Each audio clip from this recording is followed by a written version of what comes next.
Voilà, bonjour, soyez les bienvenus à cette conférence de presse qui a pour objectif de clarifier les différents projets et spécifiquement le projet sportif footballistique central qui a été développé ces dernières années en collaboration avec le conseil d'administration de l'ASBL Agisc, la ville évidemment et les différents clubs de foot.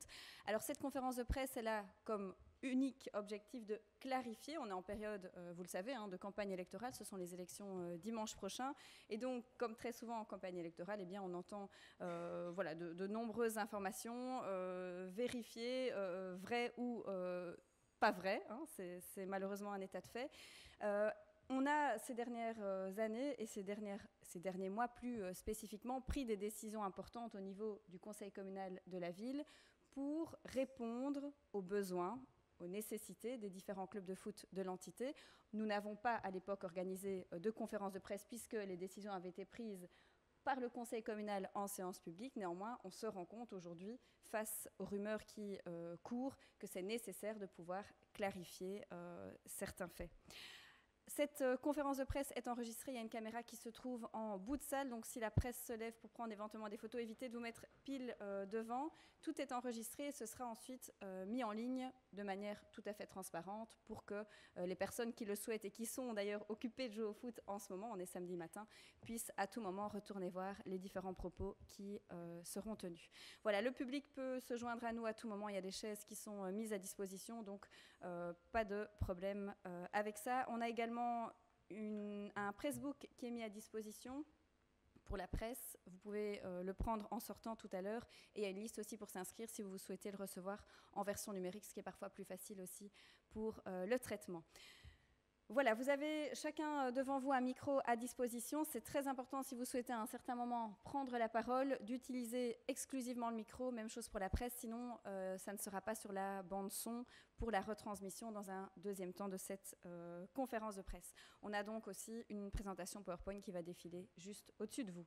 Voilà donc pour les modalités. Alors qui a été convié en plus de la presse locale et de la presse régionale? Eh bien, l'ensemble des personnes qu'on retrouve ici autour de la table. Alors, je me présente évidemment comme bourgmestre, mais spécifiquement aujourd'hui comme présidente de l'ASBL Agisc. Alors, on a ici à la grande table une partie des représentants de l'Agisc et des différents groupes politiques du conseil communal. Je vais peut-être reprendre l'ensemble. Donc, pour l'ASBL Agisc, Éric Devos, qui est vice-président, Chantal Bertouille, qui est trésorière, Martin Lesur, qui est employé de l'Agisc, coordinateur plus précisément. On a également comme administrateur de l'Agisc également Jean-Baptiste Ramon, Marion Hoff et Gaël Haug. Jean-Baptiste Ramon s'excuse, je suppose que les autres vont nous rejoindre tout à l'heure. On a également des représentants de chaque groupe politique. C'était l'objectif aussi dans le cadre des réunions de travail foot, on en parlera tout à l'heure. Et donc, pour le parti Action, c'était M. Bataille qui intervenait, M. Verquin pour l'EPS, M. Kyriakidis pour le MCI, M. Mouton pour Écolo. Voilà, on a également des représentants des différents clubs de foot. Donc, au début des dialogues qui avaient été mis en place, on avait 4 clubs de foot. Vous savez par la suite qu'une fusion a été opérée. Donc, on a Eddy de Smither qui symbolise l'Olympique. On a Jacques van der Marlière et Thibaut Van Tom, actuellement RJH, mais à l'époque pour la GESPO. Virginie de Jonker et Patricia Goderis, RJH, mais à l'époque FC Outem. Donc elle représente le FC Outem au moment où on a eu ces premiers dialogues. Et pour l'USPB, Philippe Castric. Voilà, les personnes qui souhaitent nous rejoindre sont évidemment les bienvenues.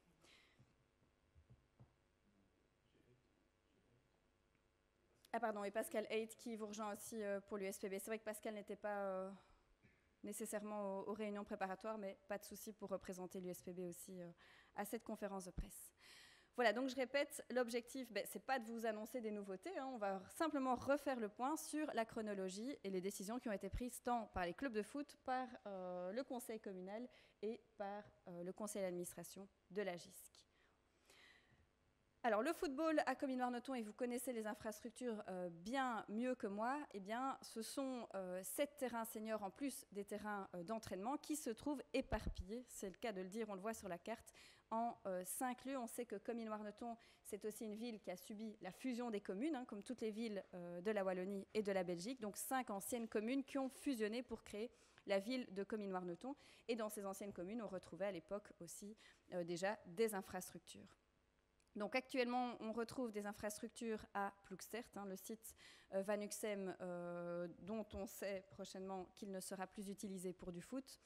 Le Bizet, avec le stade communal. On a également le site ex-GESPO, on va dire, où on retrouve les différents terrains à Bas-Warneton.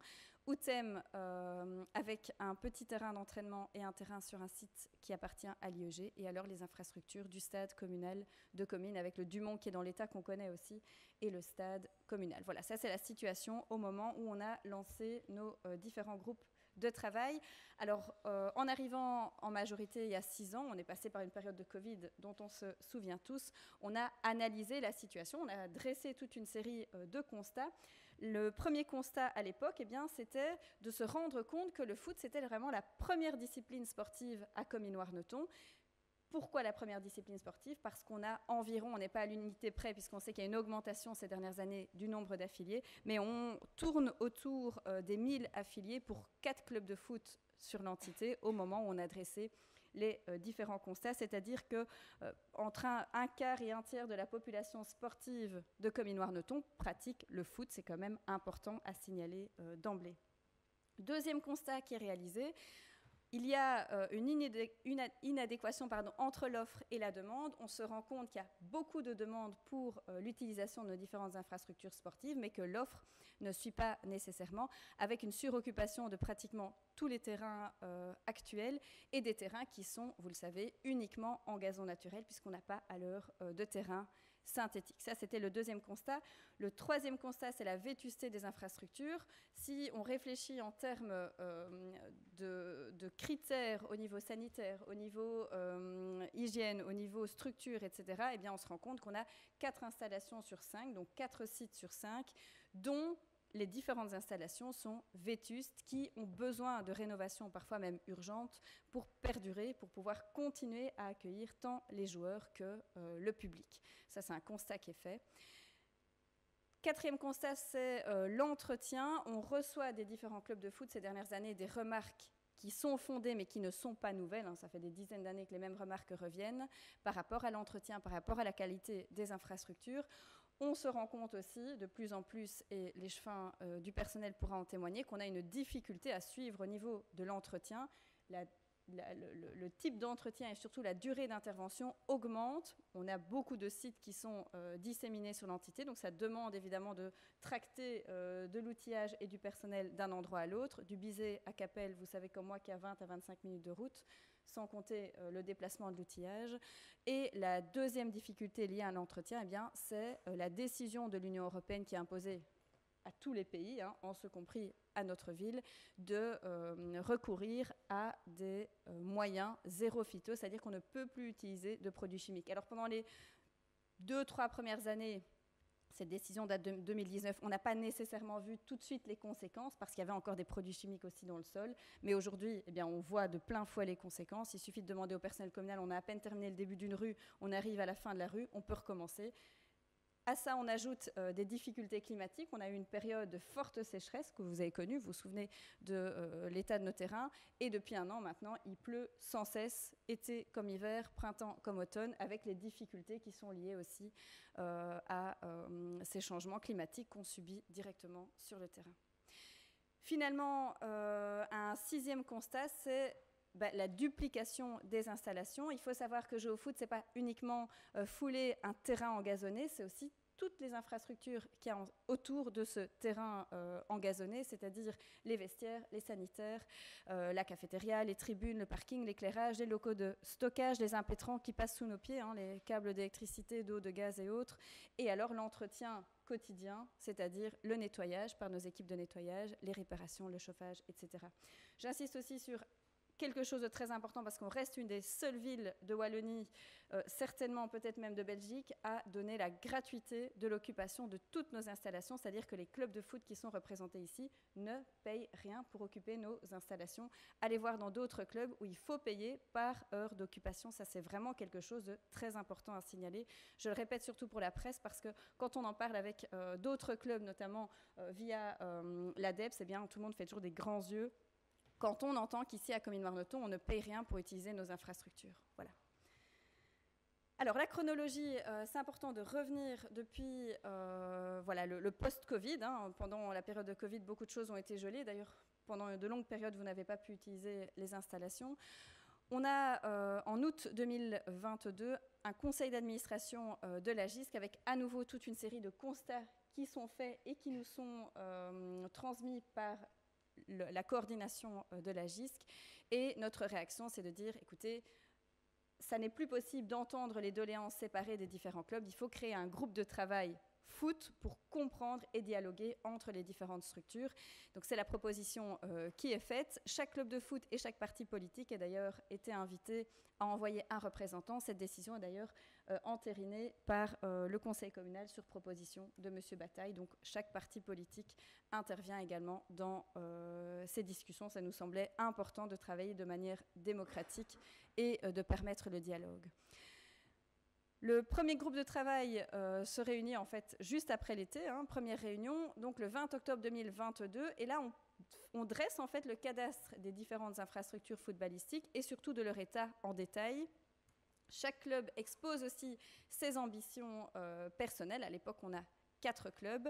Sur cette base-là, eh bien, on va travailler pendant plusieurs mois. La deuxième réunion du groupe a lieu le 13 février 2023. Et là, on va fixer les besoins des clubs en termes d'infrastructures. Et on commence à chercher les différentes zones où on pourrait aménager une telle infrastructure, puisque le souhait des différents clubs, c'est d'avoir des infrastructures de qualité. Or, on se rend bien compte aussi que financièrement, redemander des permis d'urbanisme pour les 4 différentes structures qui sont totalement vétustes, avec les difficultés que ça comporte, puisqu'on avait des infrastructures qui avaient été dressées à l'époque dans des zones agricoles où on savait déjà qu'on ne pourrait pas obtenir de permis d'urbanisme, eh bien, ces différentes réalités doivent évidemment être prises en considération.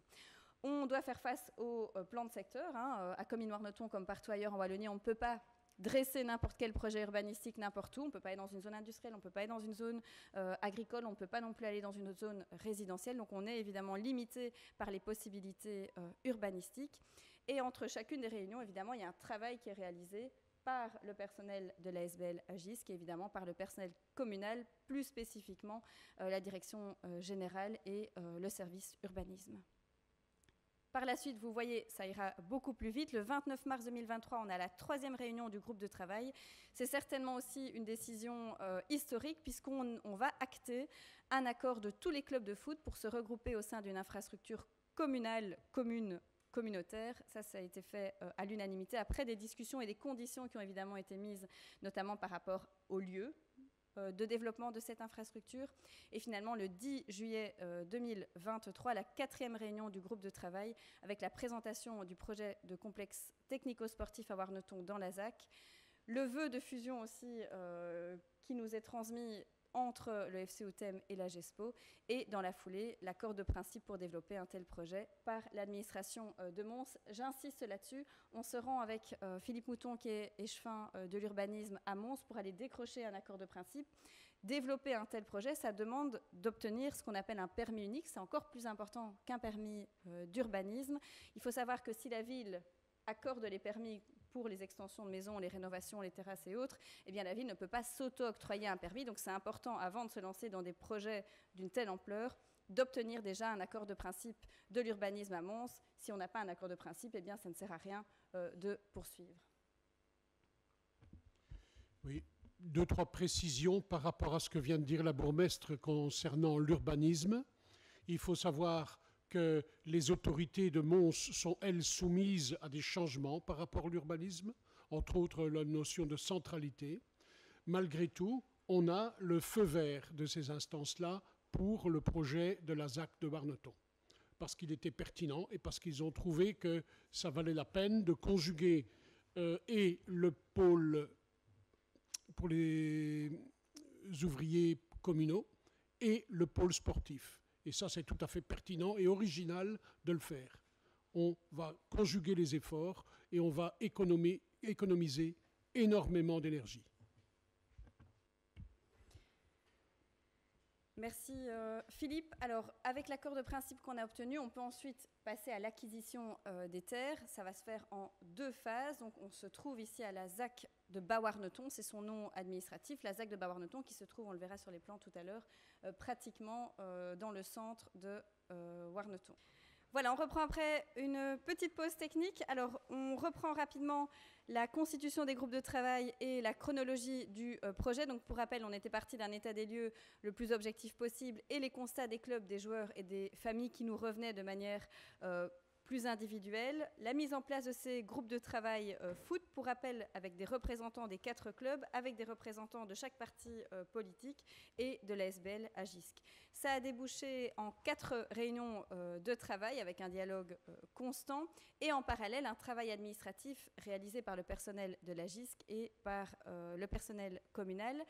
On a abouti à des propositions étudiées et faisables. L'objectif, c'était vraiment d'arriver à quelque chose de consensuel et de possible, de ne pas lancer des idées, mais sans avoir de garantie sur la faisabilité. Ça prend évidemment du temps. Ces propositions et la proposition de pôle central a été approuvée par le groupe de travail, également par le CA de l'ASBL à GISC, avant de passer en conseil communal qui, pour rappel, avait accepté à l'unanimité avec une abstention le principe de l'acquisition d'ailleurs des terres pour la phase 2 du projet qui va coller à la phase 1 sur cette ZAC de Bas-Warneton, ce qui vient d'être expliqué par M. Mouton, à savoir le développement du pôle technique. Où est-ce qu'on en est maintenant? Donc la phase acquisition des terres est en finalisation. On est vraiment aux toutes dernières étapes administratives. On va pouvoir lancer au niveau du conseil communal tout prochainement le marché de services pour désigner un auteur de projet qui va étudier le projet. C'est un groupement avec notamment architecte qui va pouvoir nous donner des plans plus concrets. Ce projet va devoir faire l'objet d'un permis unique. Un permis unique, c'est plus important qu'un simple permis de construire une maison, par exemple, vu l'ampleur du site et de l'activité qui va s'y trouver.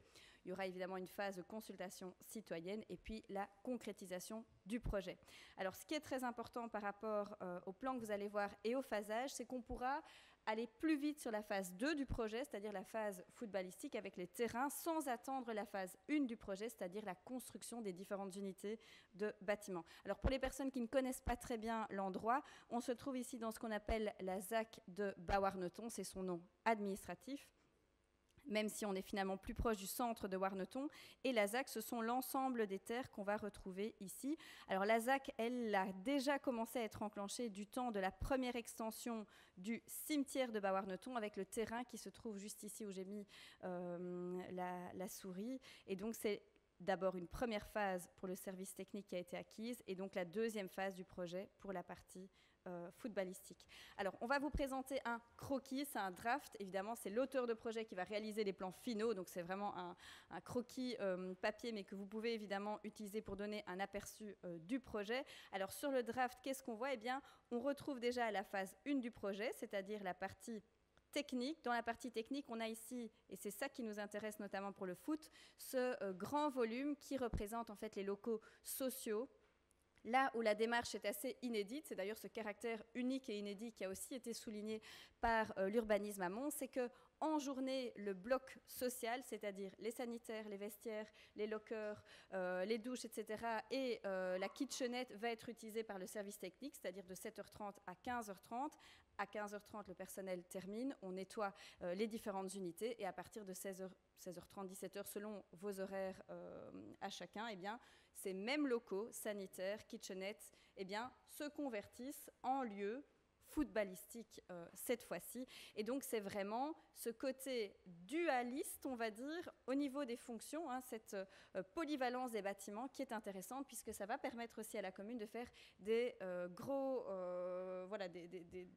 avantages au niveau du nettoyage, de l'entretien, du chauffage, des petites réparations, etc. La phase 2 du projet, c'est celle qu'on retrouve au nord. Ce sont donc 2 terrains seniors et 3 plus petits terrains d'entraînement qu'on trouve tout au-dessus. Alors évidemment, la phase 1 du projet, c'est-à-dire la création des bâtiments, ça va prendre plus de temps. Par contre, on va pouvoir, au niveau de la conception, déjà lancer la phase 2 du projet, c'est-à-dire la création des différents stades, terrains de foot, entraînement et les plus grands terrains, même si la phase 1 du projet va devoir encore être développée, ce qui permet, on l'espère, dans les prochains mois, les prochaines années, on peut tabler, c'est difficile évidemment de donner des durées de travaux, mais on pourrait tabler d'ici 1 à 2 ans sur les premières conceptions de ces terrains. Alors, par rapport aux infrastructures, je ne vais pas m'attarder sur la phase 1 du projet, qui est la phase technique. On a expliqué le bâtiment polyvalent qui est ici au milieu. Ça permettra d'ailleurs d'avoir une conception qui sera inédite, en tout cas selon l'urbanisme de Mons en Wallonie, peut-être même en Belgique, avec cette double fonction des bâtiments et qui pourra peut-être inspirer un jour d'autres communes, qui sait. On retrouve évidemment toutes les facilités qui sont nécessaires aussi pour le foot, à savoir de nombreuses places de parking, tant pour des PMR, elles sont en bleu, que pour des voitures, que pour des motos, des cyclos, des scooters, des vélos, on les voit ici sur le côté en noir, ce qui permettra à nouveau une polyvalence, ces mêmes stationnements qui peuvent être utilisés la journée par le personnel technique et en fin de journée plus le week-end par les personnes qui vont se rendre vers le pôle footballistique. Donc c'est un projet unique et inédit par la cohabitation des deux fonctions, je l'ai déjà dit. Cette structure sera évidemment accessible à tous les clubs de foot qui sont intéressés par l'occupation. Ce sera un stade destiné au match des équipes premières, mais aussi d'entraînement d'une grande partie des équipes de jeunes de nos clubs. Alors, il y a un terrain synthétique qui est envisagé, évidemment, après réflexion. D'ailleurs, les différents clubs de foot ont été invités cette semaine à se rendre à Saint-Nicolas à l'initiative de SBL Agisc et de l'AES pour voir ce qui était disponible sur le marché actuellement. C'est une invitation qui avait déjà été lancée depuis plusieurs mois. En termes de techniques disponibles, on devrait s'orienter plutôt vers un synthétique dont le rembourrage est composé de liège. C'est la meilleure technique disponible pour l'instant, vu les lieux. On aura aussi donc des gazons naturels, des zones enherbées d'entraînement tout autour, une cafétéria, des vestiaires qui seront partagés, des tribunes et les parkings dont j'ai déjà signalé l'emplacement. Et finalement, c'est la proximité du Ravel avec la RN58 et le centre-ville de Warneton qui est aussi un atout pour ce projet, puisqu'on se retrouve évidemment en plein centre de l'entité. Alors au niveau sportif, le premier avantage, c'est bien sûr la qualité des infrastructures. Enfin, un pôle footballistique de qualité et à la hauteur des besoins de nos clubs, de nos joueurs, de nos supporters et de leurs familles. Je sais que très souvent, vous vous rendez dans d'autres villes, notamment en Flandre, où on a une qualité bien supérieure des infrastructures. On devait aussi prendre des décisions drastiques au niveau communal pour un jour, même si ça prendra du temps, eh bien, avoir nous aussi des infrastructures de qualité dont on pourra être fier. Deuxième avantage, c'est l'emplacement central. C'était notamment une condition de l'USPB de ne pas avoir un stade qui se trouve de l'autre côté de l'entité, côté Capelle ou Thème ou Comines, qui serait beaucoup trop loin pour eux. Et donc ici, on se trouve vraiment en plein centre de l'entité. Warneton, c'est l'entité la plus centrale et selon les actes qui étaient disponibles. Les facilités au niveau de l'entretien, Exit, ces tondeuses qu'on doit déplacer d'un endroit à l'autre de l'entité, puisque tout est central, moins de déplacements, des facilités aussi pour les contrôles qui sont réalisés par les fédérations. La mutualisation de l'investissement, je ne vais pas revenir là-dessus, mais on a bien compris que plusieurs activités pourront y être organisées. Et donc la situation future par rapport à celle qu'on connaît aujourd'hui, on sait que Ploegstert, qu'on occupe encore pour l'instant, ne pourra par la suite plus être occupé puisque la société Van Uxem reprend ce terrain. On a donc le Bizet, le stade polyvalent en bleu ici, et donc provisoirement encore Outem, Comines et le site actuel de la GESPO qui pourront perdurer. Il y aura évidemment des périodes de transition qui seront prévues. Voilà, j'en ai terminé avec la partie présentation. Je ne comptais pas être plus longue, hein. Alors je n'apprends rien de neuf, hein. Vous êtes déjà tous au courant du projet. Ces décisions, ces slides, elles ont d'ailleurs aussi déjà été diffusées en séance du conseil communal, en séance préparatoire, en conseil d'administration de la GISC. Elles avaient déjà été soumises aux uns et aux autres. Donc il n'y a rien de scoop aujourd'hui, c'est vraiment une clarification par rapport à ce qu'on a pu entendre ces dernières semaines. Je ne sais pas si vous avez des questions au niveau des personnes présentes dans le public, au niveau de la presse éventuellement, ou si certaines personnes souhaitent prendre la parole. Alors à nouveau, il faut bien veiller à enclencher le micro, poser sa question, sinon ça ne va pas être pris sur la bande son. Hein. Voilà, Philippe. C'est bon là ? Qu'est-ce qu'il en est d'un éventuel deuxième terrain au stade du Bizet ?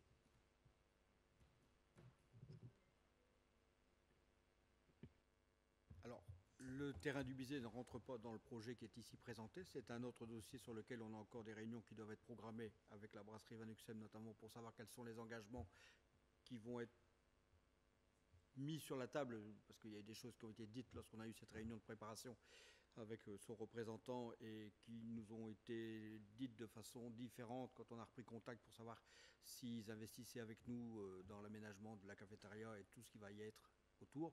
Pour ce qui est du deuxième terrain, proprement dit, on va déjà vous aménager un terrain pour les jeunes, ça va être une chose qui va être faite. Le petit terrain va être aménagé à la place du City sur le site du Bizet et on regarde et on cherche la possibilité de pouvoir aménager un terrain d'entraînement, soit dans cette zone-là, soit sur une autre zone où la possibilité pourrait se présenter. Mais je vais peut-être on a compléter encore avec... d'autres réunions à avoir avec vous et d'autres discussions à avoir autour de la table, parce qu'aujourd'hui, c'est vrai qu'on a eu une réunion qui s'est vraiment, je vais dire, attardée sur les faits, mais on n'a toujours pas de concrétisation concernant les échéances. Et là, on aurait besoin beaucoup plus de précision de votre part aussi. Alors par rapport, peut-être encore en complément, il faut bien faire attention au niveau urbanistique qu'on ne fait pas ce qu'on veut, où on veut. Alors moi, j'ai pu entendre, par exemple, des projets sur la ZAC du Bizet. Ça, c'est pas du tout à l'ordre du jour. D'ailleurs, c'est même pas prévu dans cette ZAC-là d'avoir des terrains de foot. Donc ce sont des choses qu'il faudra absolument clarifier, quels que soient les auteurs ou les personnes à la base de ces informations-là. Je répète encore une fois, et ça a été vérifié encore d'un point de vue urbanistique, que jusqu'à maintenant, cette ZAC n'a pas été enclenchée et que le seul fait d'empiéter ne fût-ce qu'un mètre carré sur la ZAC va lancer l'entièreté de la ZAC. Ce qui n'a pas été un souhait du conseil communal pour préserver le commerce local du Bizet. Je rappelle ça encore une fois, c'est important parce que dans cette ZAC, c'est pas prévu de faire de l'aménagement footballistique. Les aménagements footballistiques qui auraient pu être prévus au niveau des différents plans de secteur, c'est autour du stade actuel éventuellement. Ce sont les seules possibilités. Et donc, c'est pas du tout prévu dans une ZAC. Hein. Je rappelle ça, c'est important parce que ça a été dit par certains candidats. Mais voilà, il faut faire attention à ce qu'on dit. Ce qu'on avance ici, c'est un projet qui a été réfléchi unanimement, qui a été approuvé par les clubs de foot et surtout qui a reçu l'aval de l'urbanisme à Mons, qui est la condition sine qua non pour pouvoir veiller à son développement et pour pouvoir avancer. Pour ce qui est du timing dont tu parlais, Eric, c'est simple. Hein, à la fin de cette saison-ci, le terrain Van Uxem, c'est fini. Donc on se retrouve avec un terrain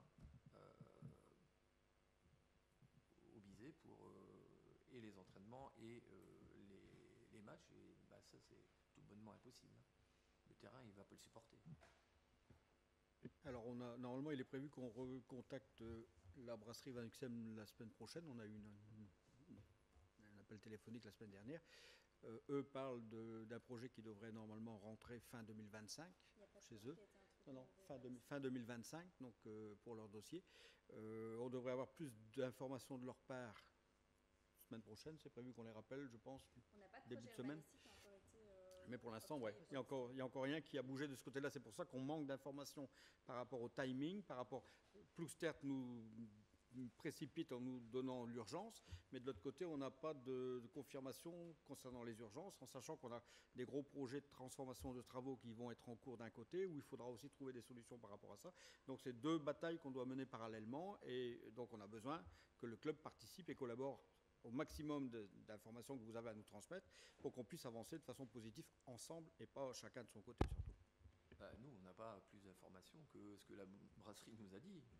En gros, vous dégagez à la fin de saison, quoi. Maintenant, j'ai pas l'impression qu'ils rentrent de leurs intentions de nous laisser une année de plus. Nous, on ne demanderait pas mieux. Mais voilà, après, les discussions ne sont pas toujours très aisées avec un des frères Mailleux. Donc...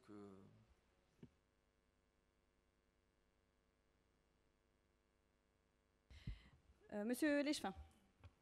Oui. Alors, je voudrais d'abord spécifier quelque chose. Il a été dit à un moment donné par un candidat que des terrains avaient été acquis par l'IEG et que là, on pourrait éventuellement faire quelque chose pour des terrains de foot. Ça a déjà été confirmé par la bourgmestre, c'est pas possible. Hein. D'une part, si on enclenche quelque chose dans la ZAC, on doit s'attendre à la mettre en œuvre tout partout. Et on ne peut pas le faire. Deuxièmement, si dans cette ZAC, il y a peut-être des endroits prévus pour y faire du sport, éventuellement l'installation de quelque chose en rapport avec le sport. Ce ne sont pas ces terrains-là du tout qui ont été achetés, hein. Pas du tout, hein. Ils se trouvent à d'autres endroits, peut-être.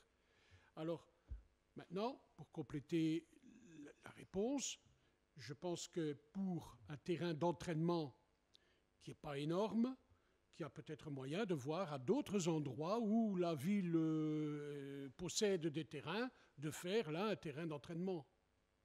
Alors, ça peut-être que c'est possible. Mais aller se mettre avec un terrain de foot sur la ZAC, j'y crois pas personnellement, hein. Je rappelle à nouveau que jouer au foot, ce n'est pas simplement fouler un terrain engazonné, ce sont l'ensemble des structures qui sont autour qui demandent aussi des permis d'urbanisme. Et on ne peut pas faire n'importe quoi dans une ZAC non plus, hein. Voilà, alors il faut bien se rendre compte qu'on aura une situation, enfin on aura plusieurs situations provisoires avant d'avoir la situation finalisée, définitive, utilisée par l'ensemble des structures. On sait aussi que dans une ville de près de 20 000 habitants comme Comines-Warneton, avec plus de 20 disciplines sportives différentes, ça n'a jamais été le cas. On ne sait pas jouer, par exemple, au basket dans chacune de nos chapelles. C'est pas possible. On n'a pas de piscine dans chacune de nos chapelles. C'est pas possible non plus. Il faut bien se rendre à l'évidence que si on veut continuer à avoir des infrastructures correctement entretenues au maximum, eh bien, on doit aller vers une mutualisation des infrastructures et des terrains. Et donc, ce projet répond aussi à cette nécessité qui est soulignée par les différents clubs de foot. Voilà, on a bien conscience que transitoirement, il faudra passer par des phases qui ne sont certainement pas les plus confortables, mais qui seront nécessaires pour pouvoir aboutir à ce projet. Monsieur Krakidis. Donc pour en revenir pour l'USPB, parce que voilà, ils ont des problèmes de terrain.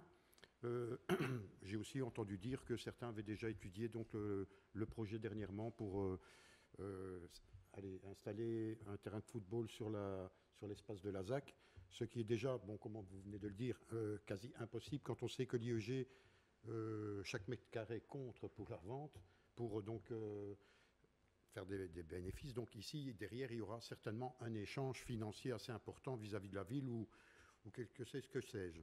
Mais en tout cas, l'USPB peut dire qu'en 2019, on a été aussi voir le club et on leur avait proposé de regarder pour acheter le terrain juste derrière le terrain de football Van Uxem. Donc c'était preuve que déjà on avait remarqué que le club avait besoin beaucoup plus d'espace. Donc il ne faut pas croire que dans les futurs projets qui sont donc là, ici le complexe de Warneton, une fois fait, on va aussi regarder pour que l'USPB puisse aussi avoir le maximum d'espace pour pouvoir entraîner leurs jeunes et faire des matchs. Voilà. Donc ne croyez pas qu'on va laisser ce club de côté, au contraire, il est aussi dans nos préoccupations principales. Merci. Est-ce que vous avez encore d'autres questions, remarques, des choses que vous souhaitez éventuellement dire? Oui. Alors, on a une question d'un journaliste. Il faudra simplement enclencher le micro. Je voulais juste savoir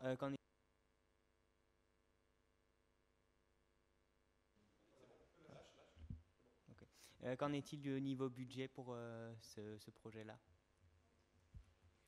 Donc, par rapport au plan que vous voyez à l'écran, la ville a déjà acquis la première moitié des terrains, donc c'est plus ou moins là où se trouve la phase 1 du terrain.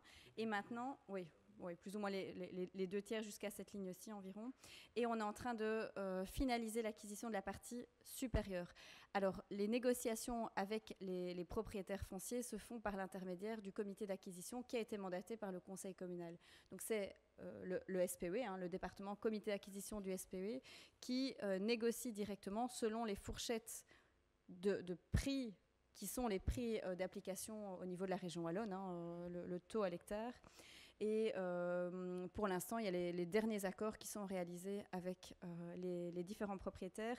Un des propriétaires avait mis une condition en termes de mobilité notamment. Et donc, c'est cet aspect-là, précisément, l'aspect mobilité qu'on est en train de finaliser. Donc, on est vraiment en phase finale d'acquisition. Ça va ? La prochaine étape, et ce serait peut-être déjà le mois prochain au conseil communal, ce sera la désignation d'un auteur de projet. Donc, le cahier des charges est en cours de réalisation, de rédaction maintenant par les services de l'administration communale avec la GISC, et le cahier des charges permettra, on l'espère le plus rapidement possible, de désigner un auteur de projet. Ça se fait avec publicité, hein, ce sont des marchés publics. Donc, sur base du cahier des charges, des auteurs de projets potentiels vont remettre un prix et un projet spécifique qui va superposer, et c'est ça l'aspect inédit du projet, le cahier des charges type pour des infrastructures pour le personnel technique communal aux conditions qui sont celles spécifiques du sport et plus précisément du foot. Je pense notamment en termes de sanitaire et de vestiaire pour les arbitres. Donc on va en fait superposer ces différentes conditions. Voilà, donc c'est difficile d'avancer un prix exact aujourd'hui, simplement parce qu'on est en phase maintenant de rédaction du cahier des charges. Ensuite, la consultation des différentes possibilités en termes d'auteur de projet va nous donner un chiffre bien concret. Je ne peux pas être beaucoup plus précise pour l'instant. En tout cas, d'un point de vue financier, ça a été étudié par les services financiers de la ville. Nous, en tant qu'autorité, on ne peut pas balancer des projets comme ça sans qu'il y ait une analyse financière derrière. Mais vous donner un ordre de prix exact, ça, je ne peux pas le faire maintenant. Est-ce que vous avez d'autres questions encore au niveau des représentants des partis? Pas de questions particulières?